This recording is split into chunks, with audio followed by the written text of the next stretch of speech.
feelings right.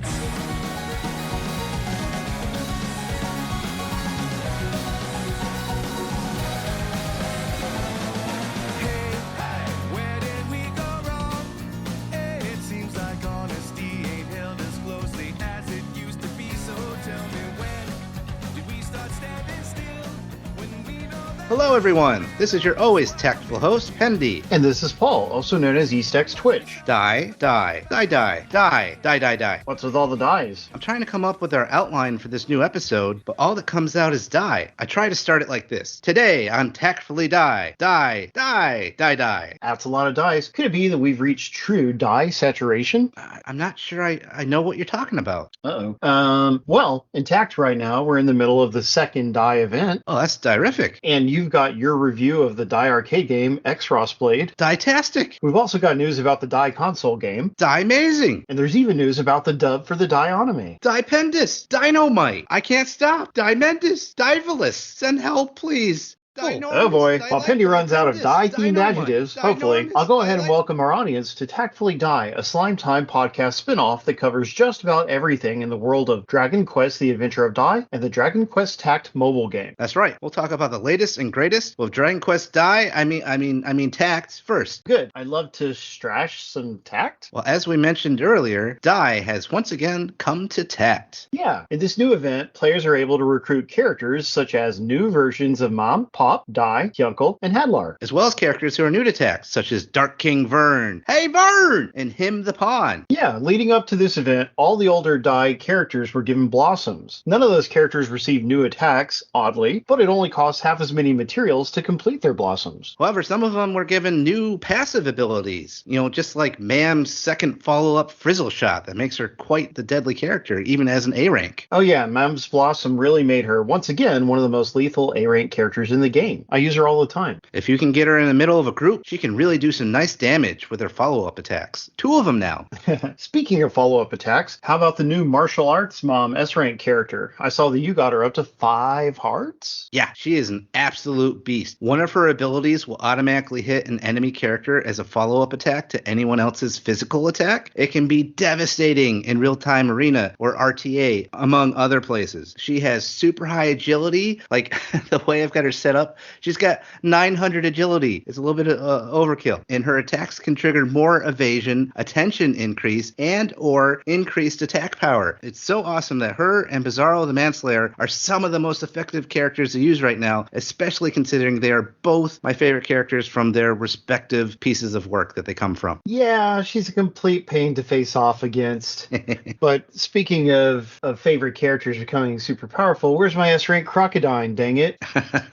Getting back to the classic units, the blossoms for the original Dai and Dragonoid Baron are also pretty good. Yeah, you got that right. A highly awakened Dragonoid Baron is extremely durable with his auto-healing ability. Unless you hit him with one of his specific weaknesses, like Bang, he's usually not going to go down easy at all. Yeah, I only have 3 hearts on him, but he's still good at that level, and he only weighs 50. I put him in my guild battle defense team as a result. You'll also see him in many advanced parties in RTA. Yeah, and you've got a pretty good defense team. I even struggled against it when I was trying to practice. Why, thank you. You're welcome. And, while a highly awakened martial arts ma'am is really great, probably the most essential character we'll get through this whole event is the new Dragon Knight Dai. For sure. He's key to many advanced stages, such as the advanced blossom doors. You don't need to go crazy on him either. Just one awaken will do you from the guides that I've seen out there. If you're not into Dai, the anime, you poor soul, and you want to save your gems, at least getting a Dragon Knight Dai with 1 heart is all you really need. We are currently in the middle of the second part of this Dai event. The new Hadlar just dropped along with Him the Pawn, an A rank unit, Hadlar being the S rank unit. I got the new Hadlar at 1 heart and 1 copy of him. I'm good with that. For some characters, I'm just out there to at least get one of them and call it a day. I already mentioned I have a 5 heart martial arts man. My Dragon Knight Dai is at 2 hearts. How have your Dai pulls gone so far? Funny you should ask. Well, I've got Dai at 3 hearts. That's a really good number of hearts. Mm-hmm. Mom at 2 hearts. Pop 0 hearts, but I do have him. Vern and him both at 1 heart. I'm really close to getting enough rainbow medals to get a rainbow ticket and then use that for another heart on Dai, after which point I'll be able to use shards to get him his 5th heart. Like I'm pretty far away from having enough hero shards to do it, but still I've got a good plan for getting him up to 5 hearts, and the priority is to do the rainbow ticket first because you can only do that while the unit's available. That's another person you have on your defense team, and even at 3 hearts, that's going to give people a lot of trouble. I can't imagine him at 5 hearts.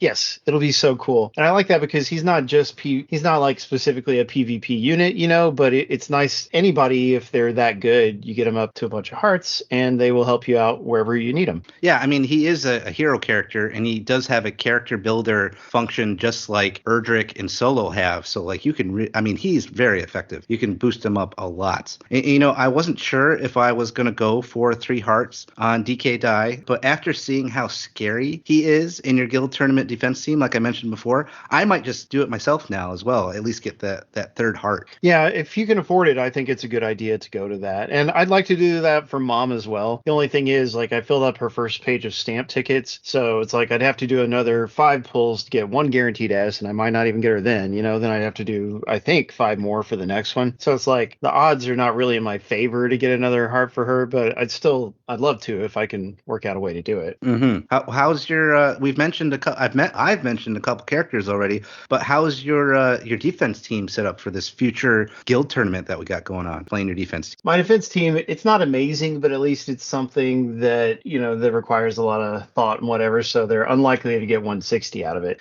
But it's got 5 hearts Solo. It just got him to 5 hearts a couple days ago. Very happy about that. Yeah, better than mine. Neat. And 3 heart Dragonoid Dai, as we mentioned. 3 heart Dragonoid Baron. A rank Mom at 5 hearts, blossomed of course. And an F rank ghost thrown in there just to fill out the points. And pretty good team. Out of our own guild members, nobody got a 160 on it, so that's promising. And it's going to be nice to see how we all do in the upcoming guild tournament. Yes, we had a perfect tournament last time and went undefeated despite being 1 person short at 19 out of 20. Yeah, that's crazy. I really thought we'd be at a huge disadvantage. Huh. We lost somebody. Oh no, I'm sorry. We had someone who lost his account. He wasn't able to quickly recover it, and then he decided to retire from the game. And he was a nice guy, so we miss him. Yes, yeah. Thankfully, we found a replacement, but just not in time before the cutoff happened for the tournament. But despite that, we climbed to the highest level of tournament leagues at the master level and claimed first place. That's right. And like you said, we've replaced him. I'm not sure if the replacement guy will work out, but this guild tournament should tell us for sure. Then we'll know. We'll see how he does.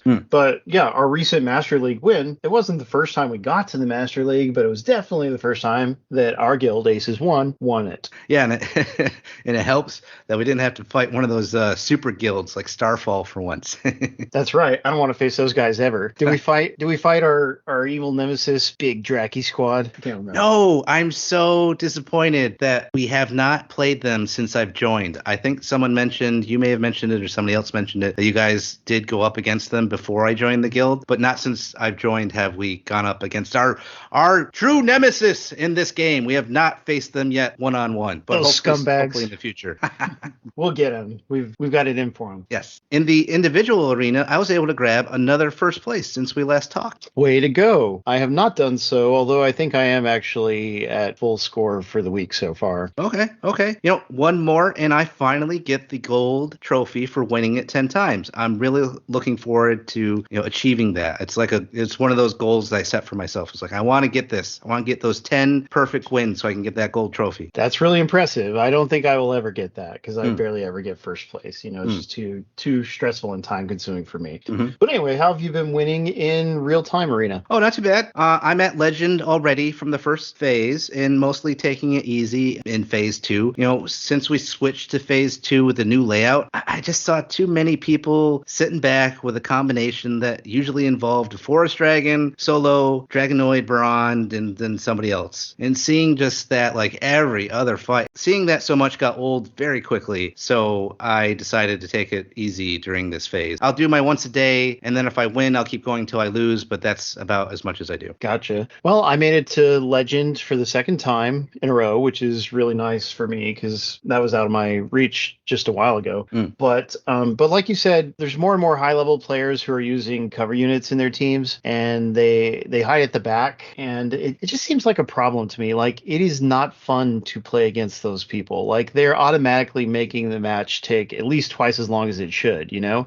And if you don't have the patience to just sit there and waste 10 minutes on one match, then you're going to lose because guess what? Their teams are like basically unbeatable if they're turtling like that. I wish players would be less selfish. I know there's a desire to have a high rank, but I feel like if you're going to be a competitor, you should be a competitor in a positive way and not in a dickish way. But that's just me. Yeah, a load of tripe, I say, just like the tripe tournament. The what? That sounds fishy. It is. It ended up being a hilarious misprint for the announcement of the triple tournament. It was one of those individual tournaments with great bonus prizes. This one having many things that came in threes. Yeah, it's always great to get a free iridescent orb out of a tournament like that. Oh, yeah. Speaking of great bonuses, we had a bit of good news recently with the latest update to the game itself. Indeed, we did. We had some great improvements, like being able to set specific parameters for auto matches, and the new alchemy system that lets you level up your weapons so that you will no longer roll lower level weapon bonuses. Those go away once you get to a certain level. Yep, that is wild. Anyway, the new auto rematch options that were added in the latest update are ostensibly a good thing, but they are giving me trouble. The developers moved the location of the button for auto rematching. This has resulted in me frequently clicking on the wrong option as a result. I hope I can get used to it soon, but I did the same thing. Yeah, I was in the same place for like a year, right? Yeah. So just moving it just a little like they have done, it really throws you off. You know, like when I wake up in the middle of the night to go to the restroom, it's my normal habit to set another 60 runs of the battle road going, you know? Mm-hmm. And it's like just moving the place like that when I'm not wanting to give the game a lot of attention totally throws me off. So Yeah, and then you just do like one fight instead of 60, and you're like, son of a bitch, now I gotta wait or give up and then start over. Exactly. They didn't take into account the user experience issue of it. Like, they're trying to help us by giving us a nice new feature. Yeah. But you got to think about usability too. And oftentimes with Japanese developers, that's not one of their strengths. Mm-hmm. But getting back to the alchemy system that you were just talking about, a less confusing new feature is that there's now alchemy scrolls that will greatly advance the player's points towards the next weapon alchemy level. With these scrolls, you can roll less than 100 times to reach level 2 on a weapon, for instance. Yeah, that's really good. Like, the new weapons from the Dai characters have lots of extra in-game bonuses that have been included to encourage us to try this new feature out. I like it. I still got to do more of that alchemy on those weapons. Yeah. And a bit of bad news, my dark nemesis is no more. Oh, it's so sad. That's right. No more Dark Paul. He will be missed. They changed the name of the unit to be more consistent with the recent localization, so now he's just simply the Grim Grinner. That's a better name, all right. Be gone, Dark Paul. We shall speak of you no more. In a bit of weird news for Dai, we noticed that the Lawson killing machine showed up in the Tact Monster Almanac, and the unit even has a mission feat that you can supposedly achieve, even though we're never going to get them. Yeah, that is super weird, right? Square Enix announced during a community stream a while back that the Lawson event would not be coming west, therefore we are not supposed to get the unit itself. Yes, but yet there is the Lawson unit in our game passively without actually, being something that we can use, and all of his abilities and such have been translated in the almanac. I don't get it. Why would they bother to translate it? Was it just they accidentally put him in there, and then there's like the translators are like, I guess might as well translate this too. It's in there. It's weird. Yeah. Nobody gets this. It's a strange and unprecedented error on the developer's part. They should still give us the Lawson unit, but call it something else. There's no reason they couldn't do that. Yes. It's just a recolored unit. Yes. However, that solution is apparently too creative, so we probably just won't get him. So sad. You could say all this news was the good, the bad, the weird. Shouldn't it have been the good, the bad, and the ugly? Not with my beautiful face. Ooh. Just kidding. No, there is a South Korean movie inspired by the good, the bad, and the ugly called The Good, the Bad, the Weird. Check it out. It's one of the best movies I've ever seen coming out of that country. Wow. Well, you're the expert. So the tip of the day is coming up soon, but I heard you got yourself some fantastic tact swag to tell us about. Yes. I bought myself a Magellan plush, which I imported from PlayAsia when it was coming out. It's fantastic. I love it. It's very well made. It even has a little snap that holds this little map in place. I can't help but point out that you never gave me a store link for that back when it was coming out. So. Oh, no. Next time I will. Like, if we ever get a Mindini plush, which we don't have yet, that'll be like the first thing I do. I'll put that to memory. That'd be nice. Anyway, is there anything on the Magellan map that he comes with? I did unsnap it and look, but it's blank. I was hoping they drew something, but I guess it will remain a mystery what he really has written there in the game. I like to imagine that it's covered with drawings of girl slimes.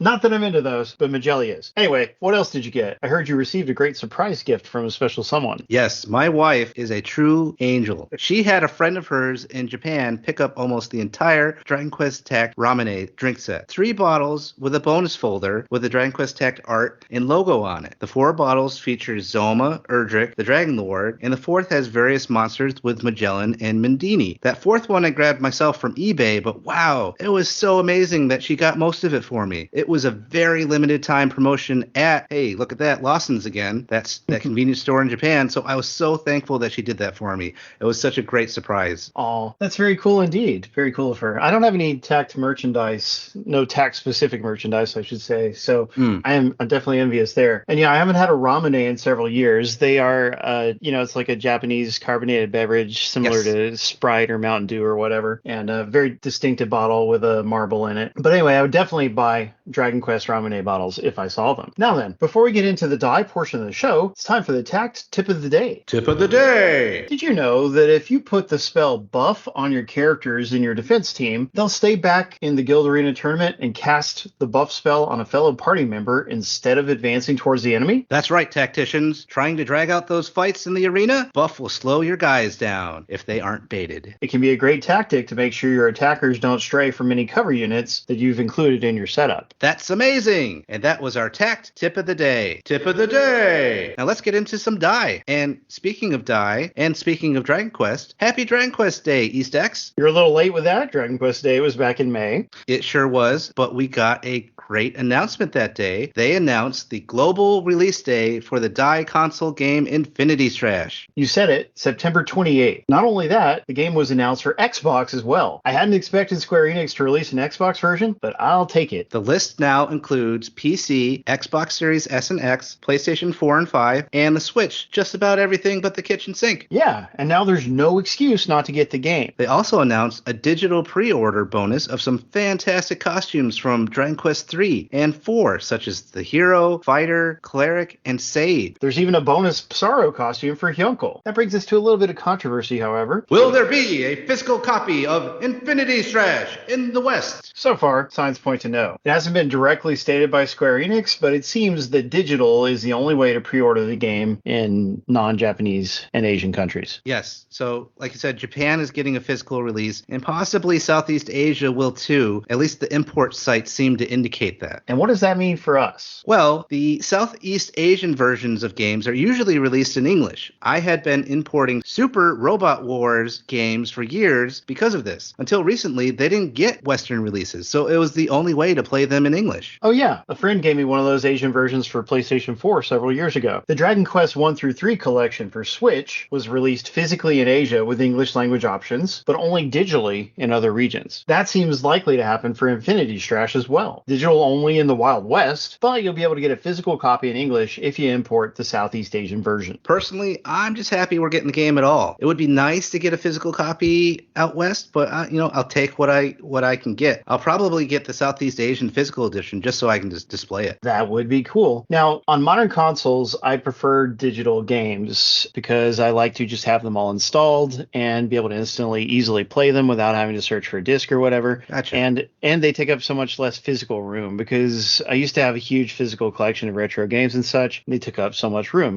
so that would be a difficulty. Also, people would occasionally steal games from me, not too often, but I did have like some import PlayStation 2 games stolen. That was very frustrating back in the day. Yeah, that happened to me once too when I was living in the dormitories of my early days in the Air Force. Maybe had a little bit too much to drink, left my door open, kind of woke up. Hey, look, there's stuff missing. That was bad.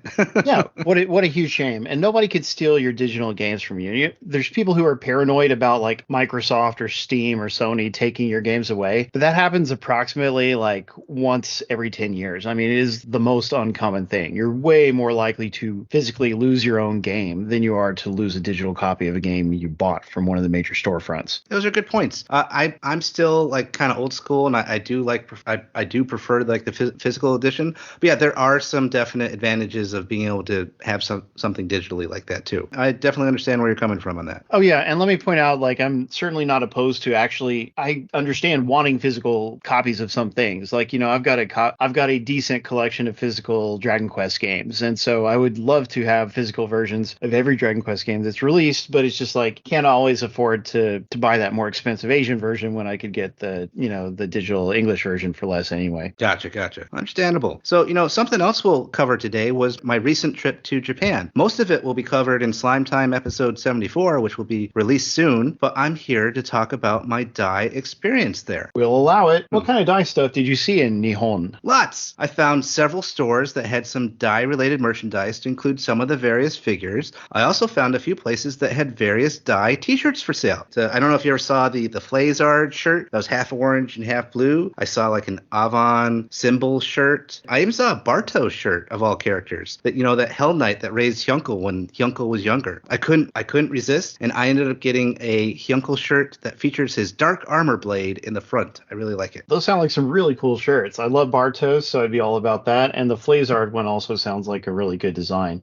Did you get any other cool pickups? Yeah, I also delved into some manga and picked up the first volume of the Avon manga prequel series that's running now, and another later volume just because I like the cover art for it. It features Mom's mother in full cleric gear and some ninja lady I'm not really familiar with. It just looked cool. In addition to that, I picked up a random volume of the original Dai manga just because I liked the cover for it as well. It featured the main protagonist cast in a really cool pose. And lastly, I bought the first volume of the Dai Crossblade manga. Crossblade. That's the Dai arcade game. I know you said you were trying to hunt the game down while you were there, too. Yeah, it was a little difficult at first. I figured the best place to find it was in Akihabara. That's the anime video game mecha section of Tokyo. Fans at home can experience Akihabara for themselves by playing the Akiba's Trip game series on PlayStation, Switch, and Steam. There's also a one-season anime, which I really enjoyed. Did you see anyone beating the clothes off each other, Pendy? I did not. Wait, so beating the clothes off each other? What do you mean? That's the thing that happens in Akiba's Trip, especially the games, which are a little more focused on it. But it's like a 3D beat 'em up, and the villains, I don't know if they're possessed by the clothes or what the deal is, because it's been a while since I actually played one. But like you beat them up, and eventually like their shirts and their skirts will come off, and they're just in their underwears. Oh, okay, that's funny.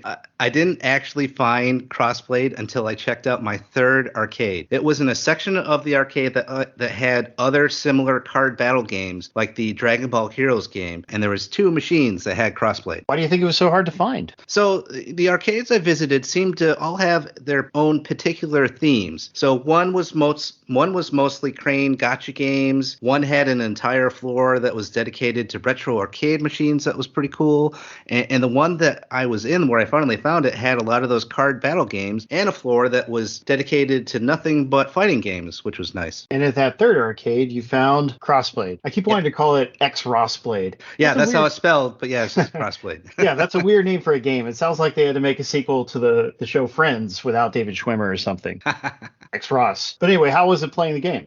I was hoping it was going to be very similar to its predecessor, Dragon Quest Scan Battlers. In Scan Battlers, you received cards from battle that were monsters, heroes, and equipment for your protagonist. It had a big dragon head-shaped scanner for the cards. That sounds cool. Are you saying that Crossblade is a lot different from Scan Battlers? Yes, unfortunately, everything in Crossblade is connected to this Crossblade card that you get somehow, or an app, I believe. I wasn't able to figure out how to get the main card or navigate the app, so I was just playing from almost scratch every time. I still got a new monster, hero, or villain card every time I played, but in-game rewards such as experience for leveling up were not accessible. All the equipment you won was tied to this card, and I couldn't get that as well. Bummer, dude. Did you still have fun? I was slightly disappointed that I couldn't really build an advanced party and do some of the more difficult stages, but I still had fun. I got around 13 cards by the time I was finished. I got cards like the Green Dragon, Golem, Pop, Dai, Him, a Blue Slime, Crocodile, and more. The game was doing a Dragon Quest VIII promotion at the time, so I was able to enter a tournament where the final boss was a party that had Bunny Girl Jessica in it. The reward was the bunny suit, which sadly I won, but I couldn't keep. Aww. When I was experimenting with more advanced stuff, I also got my butt handed to me by fighting a future version of Man, who I can't explain for spoiler reasons. Good. You keep that mom to yourself, mister. So how do the battles work in this arcade game? It was a more advanced version of the system from Dragon Quest Scan Battlers. In Scan Battlers, everyone took a turn and did an attack. You would then use 2 different buttons for timed attacks. Sometimes it was timing a press just right or hitting it as fast as you could. Crossblade has that as well, except 3 buttons this time, and different ways of doing button combos to pull off an attack. Also, everyone can move throughout the screen. The control panel actually has a huge touchpad where you place your cards. So when it's time to move a character, you actually physically move your card around the touchpad, and it will correspond to where your character is on the screen where you want to position them. So it ends up positioning is really everything in this game. You can gang up on an enemy this way and land powerful combo attacks, and the enemies can do the same to you. And they also added an extra element to the defense as well. You can time button presses to reduce the damage you take from enemy when it's their turn to go against you. That sounds like a really cool setup. I mean, it's got some of the things that the Tact has in a way, but the fact that you're using the touchpad and physically moving cards around, that's really great. Any other highlights from the game? So I loved how you got your card in the beginning. Gome-chan appears and he grabs a card for you. He disappears below the screen with it, and then it gets dispensed out towards the bottom of the machine. Cool. The cards are really nice. I'm guessing they're preloaded into the machine. The Scan Battler's arcade machine actually printed them out on some sort of special glossy cardstock. So either this one already has the printed cards inside, or it uses a more advanced card printer. But as far as I can tell, it seems like they're like pre-made cards. They're not being like printed, in the arcade as you get them, like it was in the previous game. I see. Those would be really cool cards to acquire. Yeah. Does the game have any kind of tutorial?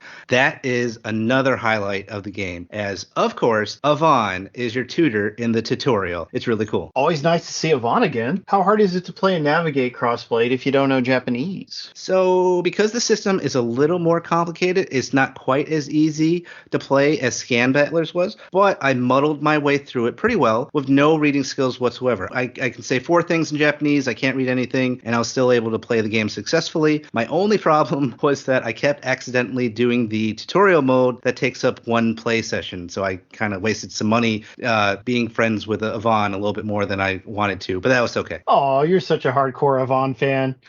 Well then, what's your overall impression of Crossblade? So if you are a Dai superfan and you have the opportunity, definitely check it out and give the game at least a few tries. The combos are real easy to do, and the characters you get all have very fun super moves to watch. Even the lower level characters like a blue slime, they have fantastic moves. You'll at least be able to walk away with a couple of cool cards from the game. Sounds like fun. Last, but certainly not least, we are going to get more episodes of the dub. It's fantastic. Well, we weren't sure whether that was going to happen or not, but the Dai dub has now showed up on the BBC iPlayer again. This time, episodes 51 through 75. Last time the dub dropped there, we got it, they put it on the BBC iPlayer first, and then later we got it in the USA, maybe like a month or 2 after that. Yeah, and to be clear, the full Japanese series with English subtitles has already been released in America. You can watch it on Crunchyroll and whatnot. Yes. But yeah, the dub came later, and by the way, the dub voice actors are being used in the game, which is really cool. Even though they're not great voice actors, like it still adds that authenticity in the Infinity Strash game. So sure does. Something to look forward to there. But anyway, yeah, the new dubbed episodes should be coming to the free library app Hoopla, which I know you love,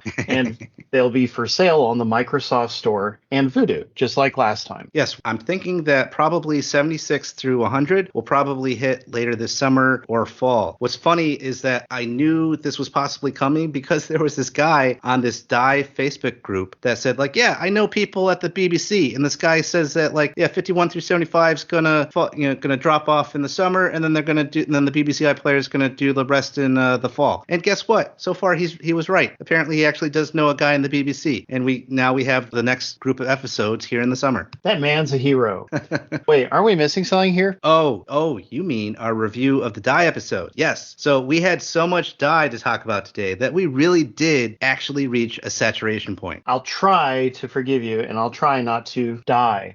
To keep on track, in the next 2 episodes of our podcast, we'll discuss 3 episodes of the anime at a time. That's a lot. To be Dai-tenued. That's all for this episode of Slime Time Tactfully Dai. If you want to prepare for the next episode, be sure to watch episodes 37, 38, and 39 of the Adventure of Dai on Crunchyroll, the library app Hoopla, Voodoo, or the Microsoft Store. Episodes 37 and 38 are the final episodes of, quote, season 3 of the show, and 39 is the first episode of season 4. The show wasn't really produced in that number of seasons, but the dub is divided up that way on the video services like Voodoo. We are a non-profit podcast. We won't Refractor Fist, your hard-earned gold, when we can offer you quality content for free. But if you do have some extra gold that's just completely burning a hole in your wallet, pouch, bottomless bag, treasure chest, or searchable wall slack, and you would like to donate anything to a website that's been supporting Dragon Quest fans for over 25 years, stop by the Dragon's Den by clicking the link in the show notes. There are several ways to support the Den, including the affiliate links that don't cost you anything extra when making other Dragon Quest purchases. We even have a Slime Time t-shirt you can buy, created by a resident artist, Dwayne. See the link for it in the show notes. As part of the Slime Time Extended Universe, or STU, you can direct comments or questions for the podcast on Twitter and Instagram at DQ Slime Time. And you can follow me on Twitch at twitch.tv/EastX Twitch. Come watch me play a variety of games every Saturday, kids. Join in tons of Dragon Quest discussion at the Dragon's Den forums or Discord, and the Dragon Questers, Infinity Strash, and Dragon Quest Tact Global Facebook groups. We'd like to thank everyone that made this podcast possible, including you, Pendy, Woodus, the Dragon's Den, and Optimus Primal. May he forever change from gorilla to robot and back again. Please like, subscribe, and write a review for the podcast. It really does help. We'll catch you later, everybody. Don't hate, appreciate. Time to zoom on out of here.